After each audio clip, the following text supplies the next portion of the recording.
భారతదేశానికి ఉన్న చాలా గొప్ప సంపదల్లో ఒకటి ప్రధానమైంది ఏమిటంటే సూర్యకాంతి. అంతేనమ్మా.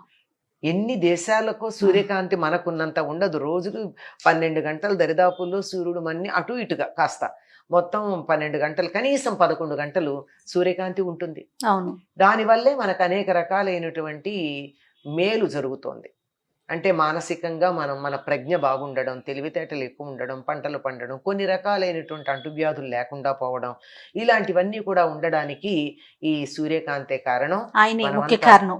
ప్రధానంగా మనం ఆరాధించేటటువంటి పద్ధతుల్లో షణ్మత స్థాపనాచార్యులను శంకర్లను అంటామే, అందులో సౌరం కూడా ప్రధానం. సూర్యుడే ప్రధాన దైవం మిగిలినటువంటి వాటన్నిటికన్నాను. సూర్యుడి నుంచే శక్తి అంతా వస్తోంది, మనం అంతా ఆధారపడింది సూర్యుడి మీదే అని చెప్పే సిద్ధాంతం. దాన్ని ఆధునిక శాస్త్రం, విజ్ఞాన శాస్త్రం కూడా అంగీకరించిందే కదా. అసలు శక్తి అంతా వచ్చేది సూర్యుడి నుంచే అని. అటువంటి సూర్యగమనాన్ని అనుసరించి మనం చేసేటటువంటిది.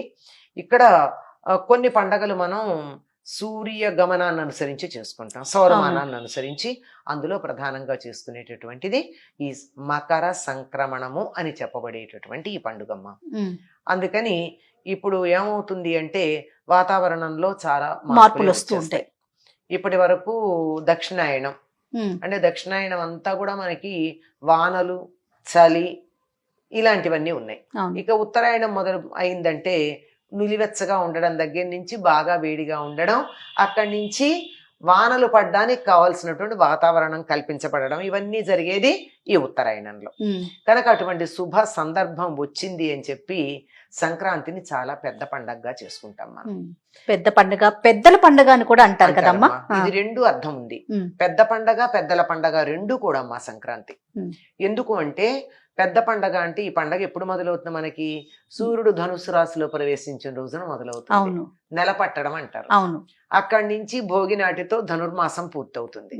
పూర్తయి సంక్రాంతి ఇంకా పండగలో ప్రవేశిస్తాం. ఈ నెల కూడా పండగ వాతావరణమే ఉంటుంది. పల్లెలకు గనక వెళ్ళినట్టయితే కళ్ళాపి చల్లడం, ముగ్గులు వేయడం, గొబ్బెమ్మలు పెట్టడం, గంగిరెద్దుల వాళ్ళు రావడం, హరిదాసులు రావడం, ఇంకా భిక్షాటన మీద జీవితం గడిపేటటువంటి వాళ్ళందరూ కూడా ఈ నెల రోజులే సంపాదించుకుంటారు.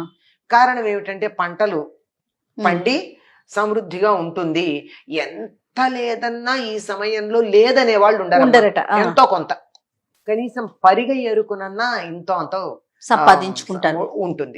అందువల్ల నాకు పొలం లేదు అనుకోనక్కర్ల, పరిగ వదిలేస్తారు కదా పొలాల్లో కోసి వదిలేసింది, అది తెచ్చుకునైనా ఇంతో అంతో ఉంటుంది గనక లేదన్నటువంటి కొంచెం ఒళ్ళొంచితే చాలు, లేదు అన్నటువంటి మాట ఉండదు. ప్రకృతి కూడా సహకరించే సమయం. అన్ని చెట్లు బాగా కాయలు పూలతో ఉండేది అని, కాయగూరలు ఎంత బాగా వస్తాయమ్మా, అన్ని రకాల పూలు లభ్యమవుతాయి.